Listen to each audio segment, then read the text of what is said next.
take on money management for young India? Money management for young India. Now that's something which is quite close to my heart. Money is something about which I would say the entire nation is a little bit apologetic.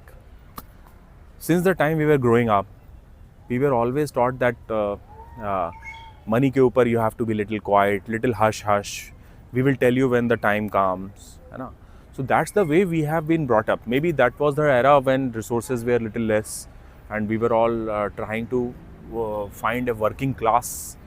We less of entrepreneurship, less of business development. So money as a subject was never into our societal consciousness. So we are almost apologetic about money. Yeah, I agree with you completely.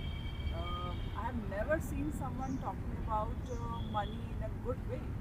Yeah, It's always seen as a bad thing. yeah. So money has to be the first and the foremost thing which young India has to do is feel proud that money exists. Understand that money is the representation of the goods and the services which are exchanged in the society, and start early. Start in the school days. Start quite early. That is the time when the seed can be sown for young India, right? So that's the foremost, first and the foremost thing which young India has to do. We have to instill teaching about money, and feel proud of our entrepreneurs. People who have achieved, like Tatas, Birlas, Ambanis. Let's there may be few glitches here and there, but the people who have built the nation, so they have to be respected. Yeah. So that's the first and the foremost thing for young India.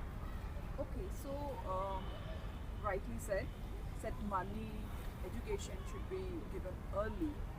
So now, moving ahead, see how how you see housemaker or housewife ladies could could contribute to it, or in what light they should be seen?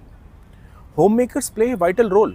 Homemakers are the nation builders. 50% of the population, I would use the term homemaker. I would not say housewife. I would say these days men are also choosing this. So, homemakers plays vital role.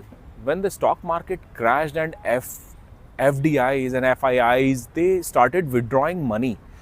See, everybody knows that the stock market price is a little overpriced, right?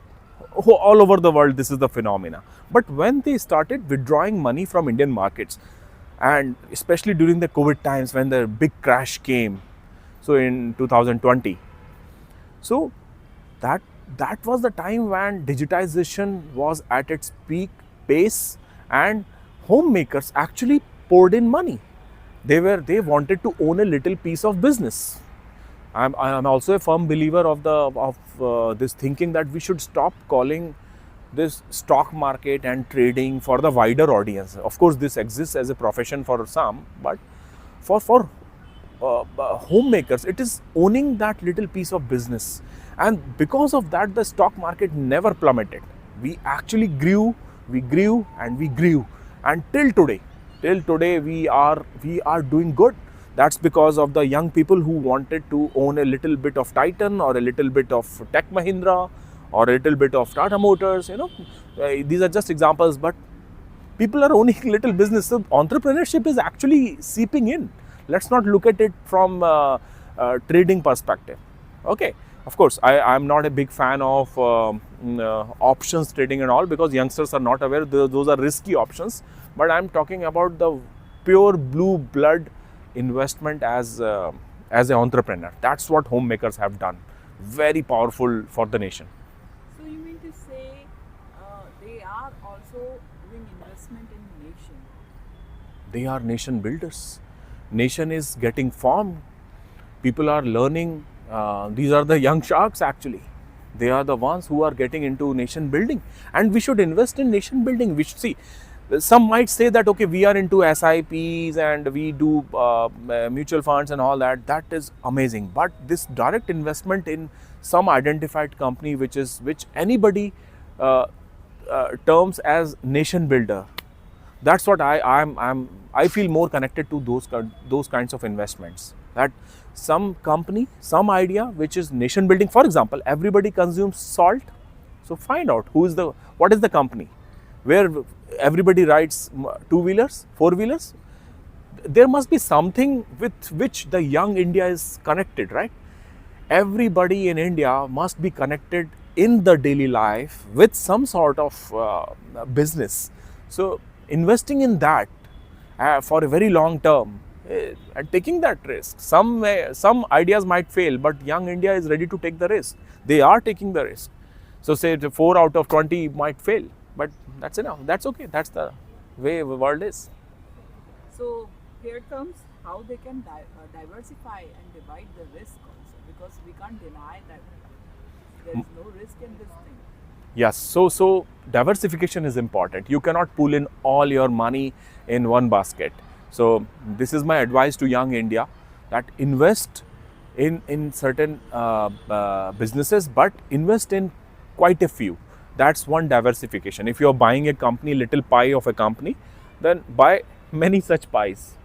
That is one kind of diversification. If you're owning a business, own it like a mutual fund would.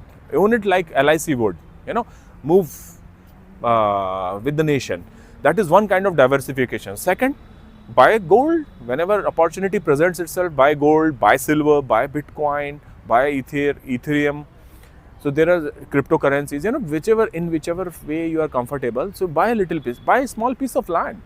You don't need to own big acres of farmhouses, but you can still invest some in land, some in house. Whatever fits in your budget. Whatever fits in your budget. Whatever the amount be of your savings. Yeah, divide that. You can decide. Yeah, divide that and divide the risk. Invest in different 8 to 10 parts, and that's the way. And one more piece of advice which I would give to the young India is that whichever direction the nation moves, you should always make money. How is that possible? Don't invest everything you have.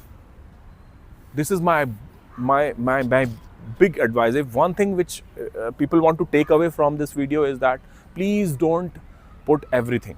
Save some, hold some. Don't put everything, don't buy everything. Always have money to play. What happens is that this one might argue that this might curtail your capability to maximize the profit.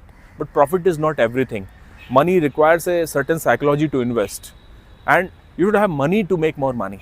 So if you have invested everything you have, that means it's like a gamble, it's a bet.